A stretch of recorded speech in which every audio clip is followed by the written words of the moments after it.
चैत्र मास के पावन दिनों में जब वसंत ऋतु अपनी मधुरता बिखेर रही थी, धरती पर हर ओर हरियाली और नवजीवन का संचार हो रहा था। उसी समय एक प्राचीन नगर में एक ब्राह्मण रहता था, जिसका नाम धर्मशील था। वो अत्यंत विद्वान परंतु आर्थिक रूप से अत्यंत गरीब था। धर्मशील प्रतिदिन प्रातःकाल उठकर भगवान विष्णु का ध्यान करता और चैत्र मास के व्रतों का पालन करता था। उसका जीवन सादगी और भक्ति से परिपूर्ण था, परंतु उसके मन में एक ही चिंता थी, अपने परिवार का पालन पोषण। एक दिन उसकी पत्नी ने कहा, स्वामी, आपकी भक्ति तो अटल है, परंतु घर में अन्न का एक दाना भी नहीं बचा। अब हम क्या करें? धर्मशील मुस्कुराया और बोला, देवी, चिंता मत करो। ये चैत्र मास भगवान की कृपा का समय है। जो सच्चे मन से व्रत और कथा करता है, उसकी हर इच्छा पूर्ण होती है। उसी दिन संध्या के समय एक तेजस्वी संत उनके द्वार पर आए। धर्मशील ने उनका आदर पूर्वक स्वागत किया, यद्यपि घर में देने के लिए कुछ भी नहीं था। संत ने कहा, हे ब्राह्मण, तुम्हारी भक्ति से मैं प्रसन्न हूँ। तुम चैत्र मास की कथा का विधि पूर्वक पाठ करो, विशेष अष्टादश 18वें अध्याय का। इससे तुम्हारे सभी कष्ट दूर हो जाएंगे। धर्मशील ने विनम्रता से पूछा, गुरुदेव, इस अध्याय का विशेष महत्व क्या है? संत बोले, ये अध्याय तप, दान और सच्ची श्रद्धा की महिमा बताता है। जो इसे श्रद्धा से सुनता या सुनाता है, उसे पापों से मुक्ति और सुख समृद्धि की प्राप्ति होती है। अगले दिन से धर्मशील ने कठोर नियमों के साथ व्रत प्रारंभ किया। वह प्रातः स्नान कर पीले वस्त्र धारण कर भगवान विष्णु की प्रतिमा के सामने दीप जलाता और कथा का पाठ करता। दिन बीतते गए और उसकी भक्ति और भी प्रगाढ़ होती गई। उसने अन्न त्याग दिया और केवल फलाहार रहने लगा। धीरे धीरे उसकी तपस्या की चर्चा पूरे नगर में फैल गई। लोग उसके पास आने लगे और उससे आशीर्वाद लेने लगे। एक दिन भगवान ने उसकी परीक्षा लेने का निश्चय किया। वे एक वृद्ध भिक्षुक का रूप धारण करके उसके घर आए। भिक्षुक ने कहा, हे ब्राह्मण, मैं कई दिनों से भूखा हूँ, मुझे भोजन दो। धर्मशील के पास उस दिन केवल एक मुट्ठी फल थे, जो उसने अपने व्रत के लिए रखे थे। उसने बिना किसी संकोच के वो फल भिक्षुक को दे दिए। भिक्षुक ने कहा, तुम स्वयं क्या खाओगे?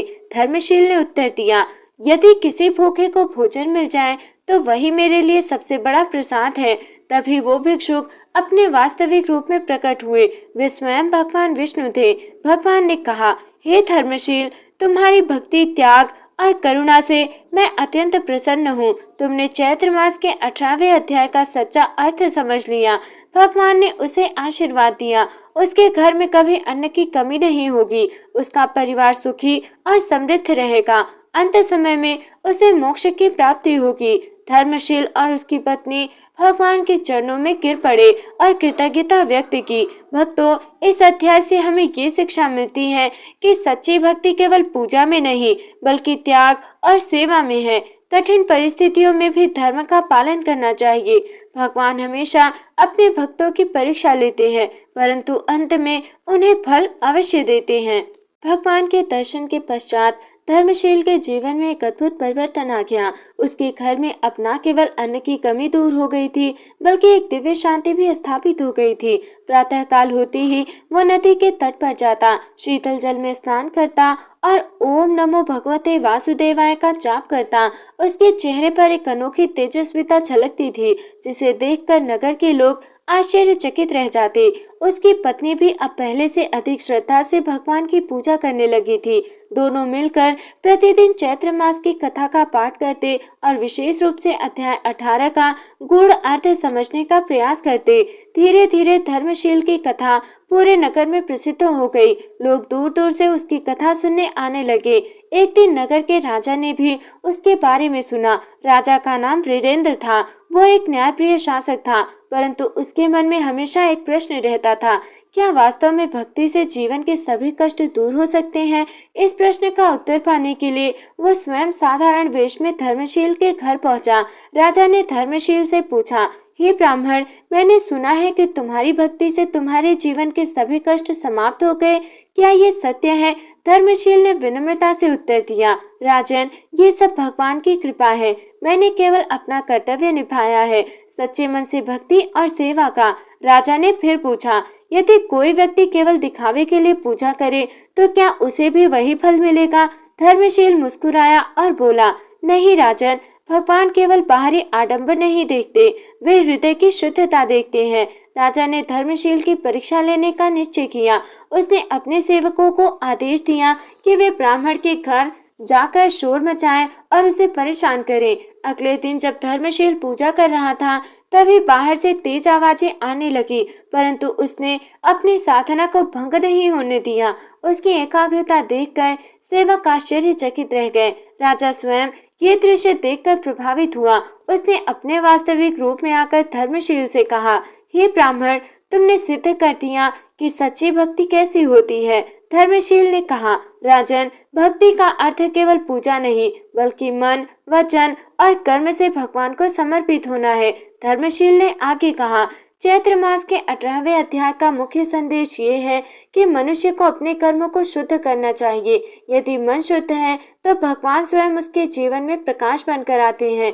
राजा ने ये सुनकर गहरी सांस ली और कहा, आज मुझे जीवन का सच्चा अर्थ समझ में आया। उस दिन के बाद राजा वीरेंद्र ने अपने जीवन में कई परिवर्तन किए। उसने प्रजा की सेवा को ही अपनी पूजा मान लिया। उसने दान और धर्म के कार्यों को बढ़ावा दिया। वो प्रतिदिन चैत्र मास की कथा सुनने लगा। कुछ समय बाद राज्य में भयंकर सूखा पड़ गया। वर्षा नहीं हो रही थी और लोग कष्ट में थे। राजा चिंतित होकर धर्मशील के पास गया और कहा, हे ब्राह्मण, अब आप ही कोई उपाय बताइए। धर्मशील ने कहा, राजन, ये समय सामूहिक भक्ति का है। यदि पूरा नगर मिलकर सच्चे मन से भगवान का स्मरण करेगा तो अवश्य ही वर्षा होगी। राजा ने पूरे नगर में घोषणा करवा दी कि सभी लोग मिलकर चैत्र मास की कथा का पाठ करें। लोग एकत्र हुए, दीप जलाए गए, भजन गाए गए और कथा का पाठ शुरू हुआ। धर्मशील ने विशेष रूप से अध्याय 18 का पाठ किया और सभी को उसके अर्थ समझाए। जैसे ही कथा समाप्त हुई, आकाश में बादल छा गए। धीरे धीरे वर्षा शुरू हो गई। पूरा नगर खुशी से झूम उठा। लोगों ने इसे भगवान की कृपा माना। राजा ने धर्मशील को प्रणाम किया और कहा, आज आपने न केवल मेरे बल्कि पूरे राज्य के जीवन को बदल दिया है। भक्तों, इस कथा से हमें ये सीख मिलती है कि सच्ची भक्ति में एकाग्रता और समर्पण आवश्यक है। भक्ति केवल व्यक्तिगत नहीं बल्कि सामूहिक कल्याण का माध्यम भी है। भगवान की कृपा पाने के लिए हृदय की शुद्धता सबसे महत्वपूर्ण होती है। सूखे के समाप्त होने और राज्य में सुख शांति स्थापित होने के कुछ दिनों बाद एक दिन प्रातःकाल नगर के बाहर एक विशाल पीपल वृक्ष के नीचे एक तेजस्वी ऋषि आकर बैठे। उनका शरीर तेज से दमक रहा था। नेत्रों में अद्भुत शांति थी और मुख पर दिव्य मुस्कान। नगर के कुछ चरवाहों ने उन्हें देखा और ये समाचार तुरंत नगर में फैल गया। जब धर्मशील को इस बात का पता चला तो वो तुरंत वहां पहुंचा और विनम्रता से ऋषि के चरणों में प्रणाम किया। ऋषि ने उसे देखकर कहा, हे धर्मशील, मैं तुम्हारी भक्ति से परिचित हूँ। तुमने चैत्र मास के 18वें अध्याय का बाह्य अर्थ को समझ लिया है, परंतु उसका गूढ़ आध्यात्मिक रहस्य अभी शेष है। धर्मशील ने हाथ जोड़कर कहा, गुरुदेव, कृपा करके मुझे वो ज्ञान प्रदान करें। ऋषि बोले, सुनो धर्मशील, ये संसार एक माया जाल है। मनुष्य इसमें अपने कर्मों के कारण बन जाता है। चैत्र मास का 18वां अध्याय केवल कथा नहीं बल्कि आत्मा को मुक्त करने का मार्ग है। ऋषि ने आगे कहा, मनुष्य का शरीर नश्वर है परंतु आत्मा अमर है। जब मनुष्य अपने आप को शरीर मानता है तब वो दुखों में फंस जाता है, परंतु जब वो अपने आत्मा स्वरूप को पहचान लेता है तब वो मुक्त हो जाता है। धर्मशील ध्यानपूर्वक ये सब सुन रहा था। ऋषि ने एक उदाहरण दिया, जैसे कोई व्यक्ति स्वप्न में दुखी होता है परंतु जागने पर समझ जाता है कि वो केवल स्वप्न था, वैसे ही ये संसार भी एक स्वप्न के समान है। ऋषि ने धर्मशील को एक विशेष साधना बताई, मौन व्रत का पालन करो, दिन में 3 बार ध्यान करो और निरंतर भगवान का स्मरण करो। धर्मशील ने इस साधना को तुरंत अपनाया। अब उसकी दिनचर्या और भी कठोर हो गई। वो घंटों ध्यान में लीन रहता और संसार की सभी चिंताओं से मुक्त हो गया। कुछ ही दिनों में धर्मशील के भीतर एक गहरा परिवर्तन होने लगा। उसका मन पूरी तरह शांत हो गया। उसने किसी भी वस्तु से मोह नहीं रहा और वो हर प्राणी में भगवान का स्वरूप देखने लगा। उसकी आंखों में अब करुणा और प्रेम की झलक स्पष्ट दिखाई देती थी। राजा वीरेंद्र को जब ये समाचार मिला तो वो पुनः धर्मशील के पास आया। उसने देखा कि धर्मशील अब पहले से भी अधिक तेजस्वी और शांत हो गया है। राजा ने पूछा, हे ब्राह्मण, ये परिवर्तन कैसे हुआ? धर्मशील ने उत्तर दिया, राजन, ये सब गुरु कृपा और भगवान के स्मरण का परिणाम है। जब मनुष्य अपने भीतर झांकता है तब उसे सच्चा आनंद मिलता है। ऋषि ने एक दिन धर्मशील की अंतिम परीक्षा लेने का निश्चय किया। उन्होंने एक माया रची। धर्मशील के सामने अचानक उसका घर, धन और परिवार संकट में दिखाई देने लगे, परंतु इस बार धर्मशील विचलित नहीं हुआ। उसने शांत मन से कहा, ये सब माया है, मेरा सच्चा आधार केवल भगवान है। ऋषि अत्यंत प्रसन्न हुए। उन्होंने अपने वास्तविक दिव्य रूप में प्रकट होकर कहा, हे धर्मशील, तुमने आत्मज्ञान प्राप्त कर लिया है। अब तुम जन्म मरण के बंधन से मुक्त हो गए हो। धर्मशील के शरीर से एक दिव्य प्रकाश निकलने लगा। उसे एक अलौकिक आनंद की अनुभूति हुई। ऋषि ने अंत में कहा, इस अध्याय का सार ये है कि भक्ति से मन शुद्ध होता है, तपस्या से आत्मा जागृत होती है और ज्ञान से मोक्ष प्राप्त होता है। धर्मशील ने प्रण लिया कि वो इस ज्ञान को पूरे संसार में फैलाएगा ताकि हर व्यक्ति सच्चे मार्ग पर चल सके। तो भक्तों, इस भाग से हमें ये शिक्षा मिलती है कि संसार की हर वस्तु क्षण भंगुर है। सच्चा मोक्ष सुख केवल आत्मज्ञान में है और भगवान की भक्ति ही मोक्ष का मार्ग है। ऋषि के आशीर्वाद और आत्मज्ञान प्राप्त होने के बाद धर्मशील का जीवन केवल अपने लिए नहीं रहा। अब उसका प्रत्येक क्षण लोक कल्याण के लिए समर्पित हो गया। वो नगर नगर जाकर लोगों को चैत्र मास की कथा सुनाने लगा, विशेषकर अध्याय 18 का महत्व समझाने लगा। उसकी वाणी में इतनी मधुरता और सत्यता थी कि जो भी सुनता उसका हृदय परिवर्तन होने लगता। लोग अपने जीवन की समस्याएं लेकर उसके पास आते और धर्मशील उन्हें सरल शब्दों में भक्ति, सेवा और आत्मज्ञान का मार्ग दिखाता। कुछ समय बाद नगर के लोगों ने आग्रह किया कि धर्मशील एक अस्थायी स्थान पर रहकर सभी को शिक्षा दे। तब नगर के बाहर एक शांत स्थान पर एक सुंदर आश्रम बनाया गया। वहां प्रतिदिन भजन कीर्तन होते, कथा का पाठ होता और ध्यान साधना करवाई जाती। धीरे धीरे वो आश्रम एक आध्यात्मिक केंद्र बन गया। राजा वीरेंद्र अब केवल एक शासक नहीं रहा, बल्कि एक सच्चा धर्मपरायण सेवक बन गया। वो नियमित रूप से आश्रम आता और धर्मशील से ज्ञान प्राप्त करता। एक दिन राजा ने कहा, हे गुरुदेव, अब मैं समझ गया हूँ कि राज सुख क्षणिक है, सच्चा सुख तो सेवा और भक्ति में है। धर्मशील ने मुस्कुराकर कहा, राजन, जब शासक धर्म को अपनाता है तब पूरा राज्य स्वर्ग के समान हो जाता है। धीरे धीरे पूरे राज्य में एक अद्भुत परिवर्तन आने लगा। लोग आपस में प्रेम और सहयोग से रहने लगे। चोरी, झूठ और अन्य बुराइयां कम होने लगी। हर घर में पूजा और भक्ति का वातावरण बनने लगा। चैत्र मास आते ही पूरा राज्य एक उत्सव के रूप में इसे मानता था। एक दिन धर्मशील ने सभी को एकत्र करके अंतिम उपदेश दिया, हे प्रियजनों, ये जीवन एक यात्रा है। इसमें हमें 3 बातों को कभी नहीं भूलना चाहिए। पहला सत्य बोलना, दूसरा सेवा करना और तीसरा भगवान का स्मरण करना। उसने आगे कहा, चैत्र मास का 18वां अध्याय हमें यही सिखाता है कि मनुष्य अपने कर्मों से ही महान बनता है। उस दिन आश्रम में एक अद्भुत प्रकाश फैल गया। ऐसा लगा मानो स्वयं भगवान वहां उपस्थित हो। सभी लोग आश्चर्यचकित थे। धर्मशील ने आंखें बंद करके ध्यान किया और कहा, ये भगवान की कृपा है जो हमें सही मार्ग पर चलने के लिए प्रेरित कर रही है। समय बीतता गया। एक दिन धर्मशील ने अनुभव किया कि अब उसका इस संसार में समय पूर्ण होने वाला है। उसने सभी को बुलाया और कहा, अब मैं अपने परम धाम जाने वाला हूँ, परंतु मेरा ये शरीर भले ही चला जाए, परंतु मेरा ज्ञान और ये कथा सदैव जीवित रहेगी। सभी की आंखों में आंसू थे। धर्मशील ने ध्यान लगाया, भगवान का स्मरण किया और शांत भाव से अपने प्राण त्याग दिए। उसी क्षण आकाश से पुष्प वर्षा होने लगी। लोगों ने अनुभव किया कि धर्मशील को मोक्ष प्राप्त हो गया है। भक्तों, इस पूरे अध्याय का सार ये है कि भक्ति से जीवन शुद्ध होता है, सेवा से समाज सुधरता है और ज्ञान से आत्मा मुक्त होती है। जो व्यक्ति चैत्र मास में इस अध्याय का श्रद्धा से पाठ करता है, उसे सुख, शांति और अंत में मोक्ष की प्राप्ति होती है। भक्तों, इस प्रकार चैत्र मास के 18वें अध्याय की ये पावन कथा पूर्ण होती है। ये केवल एक कहानी नहीं, बल्कि जीवन जीने का मार्ग है। धर्मशील के परम धाम गमन के बाद पूरा राज्य शोक में डूब गया।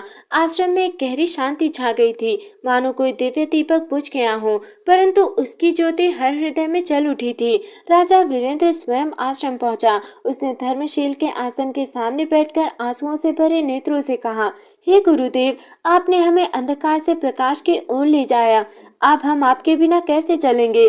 तभी आश्रम के एक वृद्ध शिष्य ने धीरे से कहा, राजन, गुरुदेव कहीं नहीं गए। उनका ज्ञान, उनकी वाणी और उनका आदर्श हमारे भीतर जीवित है। आश्रम के संचालन के लिए एक योग्य उत्तराधिकारी की आवश्यकता थी। सभी शिष्य एकत्र हुए और विचार करने लगे कि कौन इस महान कार्य को आगे बढ़ा सकता है। उसी समय एक युवक आगे आया, जिसका नाम था सत्यनारायण था। वो धर्मशील का सबसे समर्पित शिष्य था। उसने विनम्रता से कहा, मैं गुरुदेव के मार्ग पर चलने का प्रयास करूंगा, परंतु मुझे आप सभी का सहयोग चाहिए। यद्यपि वो योग्य था, फिर भी कुछ शिष्यों के मन में संदेह था, क्या ये युवक इतनी बड़ी जिम्मेदारी निभा पाएगा? इसी बीच एक दिन एक अजनबी साधु आश्रम में आया। उसने सत्यनारायण से कहा, यदि तुम इस आश्रम के योग्य हो तो तुम्हें 3 परीक्षाएं पास करनी होगी। सत्यनारायण ने तुरंत स्वीकार कर लिया। साधु ने उसे एक दिन तक बिना भोजन और जल के सेवा को करने को कहा। पूरे दिन सत्यनारायण ने बिना शिकायत के आश्रम के सभी कार्य किए, सफाई, पूजा की व्यवस्था, अतिथियों की सेवा। उसके चेहरे पर थकान तो थी, परंतु संतोष भी था। अगले दिन साधु ने एक बीमार व्यक्ति को आश्रम में लाकर रखा और कहा, इसकी सेवा करो। वो व्यक्ति अत्यंत कष्ट में था और बार बार क्रोध में कठोर शब्द बोलता था। फिर भी सत्यनारायण ने धैर्य नहीं खोया। उसने पूरे प्रेम और करुणा से उसकी सेवा की। तीसरी परीक्षा सबसे कठिन थी। साधु ने कहा, यदि तुम्हें इस आश्रम का प्रमुख बनना है तो तुम्हें अपना सबसे प्रिय वस्तु त्यागनी होगी। सत्यनारायण ने बिना एक पल सोचे कहा, मेरे लिए सबसे प्रिय मेरा अहंकार है, मैं उसे त्यागता हूँ। साधु मुस्कुराया और अपने दिव्य रूप में प्रकट हुआ। वो कोई साधारण व्यक्ति नहीं, बल्कि वही रहस्यमय ऋषि थे जिन्होंने धर्मशील को ज्ञान दिया था। उन्होंने कहा, हे सत्यनारायण, तुमने तीनों परीक्षाएं उत्तीर्ण कर ली है। तुम इस आश्रम के योग्य उत्तराधिकारी हो। राजा वीरेंद्र को जब ये समाचार मिला तो वह अत्यंत प्रसन्न हुआ।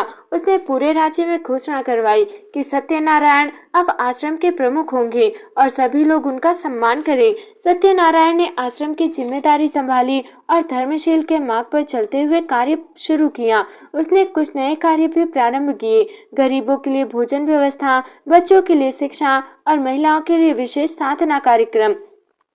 सत्यनारायण ने चैत्र मास के 18वें अध्याय को और अधिक विस्तार से समझाना शुरू किया। वो कहता था, ये अध्याय केवल मोक्ष की बात नहीं करता, बल्कि ये सिखाता है कि कैसे हम इस जीवन को ही स्वर्ग बना सकते हैं। कुछ समय बाद राज्य में फिर एक संकट आया। इस बार बाहरी आक्रमण का खतरा था। लोग भयभीत हो गए और राजा चिंतित हो उठा। राजा ने सत्यनारायण से कहा, अब हमें क्या करना चाहिए? सत्यनारायण ने शांत भाव से कहा, राजन, भय से नहीं, विश्वास से काम लीजिए। जब मनुष्य धर्म के मार्ग पर चलता है तो भगवान स्वयं उसकी रक्षा करते हैं। उसने सभी को एकत्र करके प्रार्थना और कथा का आयोजन किया। कथा के दौरान ही एक अद्भुत घटना घटी। आक्रमणकारी सेना अचानक बिना किसी कारण के वापस लौट गई। लोगों ने इसे भगवान की कृपा माना। तो भक्तों, इस भाग से हमें ये सीख मिलती है कि सच्चा उत्तराधिकारी वही होता है जो अहंकार का त्याग करे। भक्ति और सेवा से हर संकट का समाधान संभव है और धर्म का मार्ग हमेशा सुरक्षा और शांति देता है। सत्यनारायण के नेतृत्व में राज्य धीरे धीरे एक आदर्श राज्य बनता जा रहा था। चारों ओर धर्म, सेवा और प्रेम का वातावरण था। लोग अपने कर्तव्यों को ईमानदारी से निभाते और एक दूसरे की सहायता करते। राजा वीरेंद्र भी अब पूर्णतः धर्म मार्ग पर चल रहा था। उसने अपने महल के द्वार सदैव प्रजा के लिए खुले रखे थे। हर प्रातःकाल पूरे राज्य में मंदिरों की घंटियां बजती, भजन गूंजते और ऐसा लगता मानो स्वयं देवता इस भूमि पर निवास कर रहे हो। सत्यनारायण ने आश्रम को और भी विस्तृत रूप दिया। अब वहां दूर दूर से लोग शिक्षा और साधना के लिए आने लगे। आश्रम में विभिन्न प्रकार की शिक्षाएं दी जाती थी। वेद और शास्त्रों का ज्ञान, ध्यान और योग, सेवा और दान का महत्व। वहां आने वाला हर व्यक्ति अपने जीवन में एक नया प्रकाश लेकर आता। इसी दौरान एक दिन एक गरीब किसान आश्रम में आया। उसका नाम गोपाल था। वह अत्यंत दुखी था। उसने सत्यनारायण से कहा, गुरुदेव, मैं बहुत मेहनत करता हूँ, फिर भी मेरे जीवन में केवल दुख ही दुख है। क्या भगवान मुझसे नाराज हैं? सत्यनारायण ने उसे प्रेम से बैठाया और कहा, नहीं पुत्र, भगवान कभी किसी से नाराज नहीं होते। ये तुम्हारे कर्मों का परिणाम है, परंतु भक्ति से सब बदल सकता है। सत्यनारायण ने गोपाल को समझाया, जीवन में तीन चीजें महत्वपूर्ण हैं, कर्म, श्रद्धा और धैर्य। यदि ये तीनों संतुलित हों तो जीवन में सुख अवश्य आता है। उसने गोपाल को चैत्र मास के व्रत और अध्याय 18 का नियम पाठ करने का सुझाव दिया। गोपाल ने पूरे मन से इस मार्ग को अपनाया। वो प्रतिदिन सुबह उठकर पूजा करने लगा। उसने अपने कर्मों को ईमानदारी से करना शुरू किया और भगवान पर विश्वास रखना सीखा। कुछ ही महीनों में उसके जीवन में परिवर्तन आने लगा। उसकी फसल अच्छी होने लगी और उसके घर में सुख शांति स्थापित हो गई। एक दिन एक धनी व्यापारी आश्रम में आया। उसका नाम माधवदास था। वो बहुत अमीर था, परंतु मन से अशांत था। उसने कहा, गुरुदेव, मेरे पास सब कुछ है, फिर भी मुझे शांति नहीं मिलती। सत्यनारायण मुस्कुराया और बोला, क्योंकि तुमने धन तो कमाया, परंतु संतोष नहीं। सत्यनारायण ने उसे एक प्रयोग करने को कहा। एक दिन के लिए अपने धन को भूल जाओ और केवल सेवा करो। माधवदास ने ऐसा ही किया। उसने पूरे दिन गरीबों की सहायता की, भूखों को भोजन कराया और जरूरतमंदों की मदद की। उस दिन के अंत में उसने जो शांति महसूस की वो उसे पहले कभी नहीं मिली थी।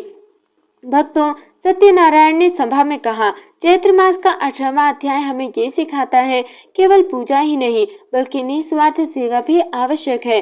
केवल ज्ञान ही नहीं बल्कि अनुभव भी जरूरी है और केवल इच्छा ही नहीं बल्कि समर्पण भी होना चाहिए। एक दिन राजा वीरेंद्र के सामने एक कठिन परिस्थिति आई। दो व्यक्तियों के बीच विवाद था और दोनों ही अपने आप को सही बता रहे थे। राजा ने सत्यनारायण से मार्गदर्शन मांगा। सत्यनारायण ने कहा, राजन, सच्चा न्याय वही है जिसमें केवल सत्य को देखा जाए, न कि व्यक्ति को। राजा ने निष्पक्ष निर्णय लिया जिससे दोनों पक्ष संतुष्ट हो गए। सत्यनारायण ने अंत में सभी को समझाया, जब मनुष्य अपने भीतर शांति खोज लेता है तब बाहरी परिस्थितियां उसे विचलित नहीं कर सकती। भक्तों, इस भाग से हमें ये शिक्षा मिलती है कि कर्म, श्रद्धा और धैर्य से जीवन बदल सकता है। धन से नहीं बल्कि संतोष और सेवा से शांति मिलती है और सच्चा ज्ञान वही है जो जीवन में उतारा जाए। समय बीतता गया और सत्यनारायण के मार्गदर्शन में राज्य सुख, शांति और धर्म से परिपूर्ण हो गया। परंतु जैसे हर युग में होता है, एक समय ऐसा भी आया जब पूरे राज्य की आस्था परीक्षा होने वाली थी। एक वर्ष चैत्र मास के प्रारंभ में ही आकाश में अजीब परिवर्तन होने लगे। सूर्य का प्रकाश मंद पड़ने लगा, रातें असामान्य रूप से लंबी होने लगी और लोगों के मन में बिना कारण भय उत्पन्न होने लगा। प्रजा चिंतित हो उठी। वो समझ नहीं पा रहे थे कि ये कोई प्राकृतिक घटना है या कोई दैवी शक्ति। राजा वीरेंद्र ने तुरंत सभा बुलाई और कहा, ये केवल प्रकृति का खेल नहीं लगता, इसमें कोई गहरा रहस्य छिपा है। सभी ने एक स्वर में कहा, हमें सत्यनारायण जी से मार्गदर्शन लेना चाहिए। सत्यनारायण ने ये सब सुनकर आंखें बंद की और गहरे ध्यान में लीन हो गए। कुछ समय बाद उन्होंने आंखें खोली और गंभीर स्वर में कहा, ये केवल बाहरी संकट नहीं, ये हमारे भीतर की परीक्षा है। कहीं ना कहीं हमारी भक्ति में कमी आई है। सत्यनारायण ने पूरे राज्य में संदेश भेजा, हर व्यक्ति अपने भीतर झांके। क्या हम सच्चे मन से भक्ति कर रहे हैं? क्या हमारे कर्म शुद्ध हैं? क्या हम सेवा और दया का पालन कर रहे हैं? लोगों ने आत्मनिरीक्षण शुरू किया। कई लोगों को एहसास हुआ कि वे धीरे धीरे अहंकार में आ गए थे। उन्होंने सेवा को कम कर दिया और भक्ति केवल एक औपचारिकता बन गई थी। सत्यनारायण ने सभी को एकत्र करके कहा, अब समय है प्रायश्चित का। हमें पूरे मन से भगवान से क्षमा मांगनी चाहिए। पूरा राज्य एकत्र हुआ। सभी ने उपवास रखा, भजन कीर्तन किया और चैत्र मास के अध्याय 18 का गहन भाव से पाठ किया। जैसे जैसे भक्ति का वातावरण बढ़ता गया, वैसे वैसे प्रकृति में भी परिवर्तन आने लगा। सूर्य का प्रकाश फिर से उज्जवल होने लगा, रातें सामान्य हो गई और लोगों के मन से भय दूर हो गया। सभी ने समझ लिया कि ये भगवान का संकेत था कि भक्ति में सच्चाई और निरंतरता आवश्यक है। उस रात सत्यनारायण ने सभी को एकत्र करके अध्याय 18 का अंतिम और सबसे गहरा रहस्य बताया। हे प्रियजनों, ये संसार एक विद्यालय है। यहाँ हर घटना हमें कुछ सिखाने के लिए होती है। चैत्र मास का 18वां अध्याय हमें 3 अंतिम सत्य बताता है। पहला, अहंकार सबसे बड़ा शत्रु है। दूसरा, भक्ति में निरंतरता आवश्यक है। तीसरा, हर संकट एक अवसर है आत्मज्ञान का। जैसे ही सत्यनारायण ये उपदेश दे रहे थे, आश्रम में एक दिव्य प्रकाश प्रकट हुआ। सभी ने अनुभव किया कि वहाँ एक अलौकिक शक्ति उपस्थित है। कुछ लोगों ने तो भगवान के दिव्य स्वरूप के दर्शन भी किए। सत्यनारायण ने कहा, ये भगवान की कृपा है, वे हमें ये दिखाने आए हैं कि हम सही मार्ग पर हैं। राजा वीरेंद्र ने हाथ जोड़कर कहा, आज से मैं ये सुनिश्चित करूंगा कि इस राज्य में धर्म और भक्ति भी कमजोर ना पड़े। उसने कई नियम बनाए, हर घर में प्रतिदिन पूजा, हर सप्ताह सामूहिक भजन और हर चैत्र मास में विशेष कथा। अब ये कथा अपने चरम पर पहुंच चुकी थी। सत्यनारायण ने कहा, जिसने इस अध्याय को समझ लिया, उसने जीवन का सार समझ लिया। अब उसे किसी भय, दुख या मोह की आवश्यकता नहीं। भक्तों, इस भाग से हमें ये शिक्षा मिलती है कि भक्ति में निरंतरता अत्यंत आवश्यक है। अहंकार से बचना चाहिए और हर संकट को आत्मविकास का अवसर समझना चाहिए। राजा की परीक्षा समाप्त हो चुकी थी। अब चारों ओर एक अद्भुत शांति और संतुलन स्थापित हो गया था। प्रकृति फिर से प्रसन्न थी, प्रजा संतुष्ट थी और हर हृदय में भगवान के प्रति सच्ची श्रद्धा जाग चुकी थी। सत्यनारायण आश्रम के मध्य बैठे ये सब देख रहे थे। उनके चेहरे पर वही दिव्य संतोष था जो उनके गुरु धर्मशील के समय देखा जाता था। चैत्र मास के अंतिम दिन एक विशाल सभा का आयोजन किया गया। राजा वीरेंद्र, समस्त प्रजा और दूर दूर से आए साधु संत वहां उपस्थित थे। सत्यनारायण ने सभा को संबोधित करते हुए कहा, हे प्रियजनों, आज हम चैत्र मास के 18वें अध्याय की इस पावन कथा का समापन कर रहे हैं। परंतु ये केवल कथा का अंत नहीं, बल्कि एक नए जीवन की शुरुआत है। सत्यनारायण ने बहुत सरल और गहरे शब्दों में पूरे अध्याय का सार बताया। इस अध्याय में 4 मुख्य स्तंभ है। पहला, भक्ति श्रद्धा से। बिना सच्चे मन के कोई साधना पूर्ण नहीं होती। दूसरा, सेवा करुणा से। दूसरों की सहायता ही सच्ची पूजा है। तीसरा है तप अनुशासन से। अपने मन और इंद्रियों पर नियंत्रण आवश्यक है। चौथा है ज्ञान आत्मबोध से। अंततः यही हमें मोक्ष की ओर ले जाता है। इन चारों का संतुलन ही जीवन को पूर्ण बनाता है। सत्यनारायण ने आगे कहा, जो व्यक्ति चैत्र मास में इस अध्याय का श्रद्धा से पाठ करता है, उसे निम्न फल प्राप्त होते हैं। उसके जीवन के कष्ट धीरे धीरे समाप्त हो जाते हैं। उसके मन में शांति और संतोष उत्पन्न होता है। उसके परिवार में सुख और समृद्धि आती है और अंत समय में उसे मोक्ष की प्राप्ति होती है। भक्तों, जैसे ही कथा समाप्त हुई, आकाश में एक दिव्य प्रकाश प्रकट हुआ। फूलों की वर्षा होने लगी और वातावरण में मधुर सुगंध फैल गई। सभी ने एक स्वर में भगवान का नाम लिया, हरिओम हरिओम। लोगों ने अनुभव किया कि ये केवल एक कथा नहीं, बल्कि स्वयं भगवान की उपस्थिति का प्रमाण है। राजा वीरेंद्र ने हाथ जोड़कर कहा, मैं प्रतिज्ञा करता हूँ कि इस राज्य में ये परंपरा सदैव जीवित रहेगी। हर वर्ष चैत्र मास में इस कथा का आयोजन होगा, ताकि आने वाली पीढ़ियां भी इस ज्ञान से लाभान्वित हो सके। सत्यनारायण ने सभी को आशीर्वाद देते हुए कहा, आप सभी इस ज्ञान को अपने जीवन में उतारें। यही इस कथा की सच्ची सफलता है। इस पूरे अध्याय का अंतिम और सबसे महत्वपूर्ण संदेश ये है कि जीवन में चाहे कितनी भी कठिनाइयां आए, भक्ति और सत्य का मार्ग कभी ना छोड़ें। सच्चा सुख बाहरी वस्तुओं में नहीं, आंतरिक शांति में है और अंततः हर आत्मा का लक्ष्य भगवान से ही मिलन है। भक्तों, इस प्रकार चैत्र मास के 18वें अध्याय की ये विस्तृत भावपूर्ण और आध्यात्मिक कथा पूर्ण होती है। ये कथा हमें सुनने के लिए नहीं, बल्कि जीने के लिए प्रेरित करती है। भक्तों, जो श्रद्धा से इस कथा को सुनता या सुनाता है, उसके जीवन में सुख, शांति और समृद्धि का वास होता है। राधे राधे। जय श्री कृष्ण, जय श्री हरि, जय माता दी।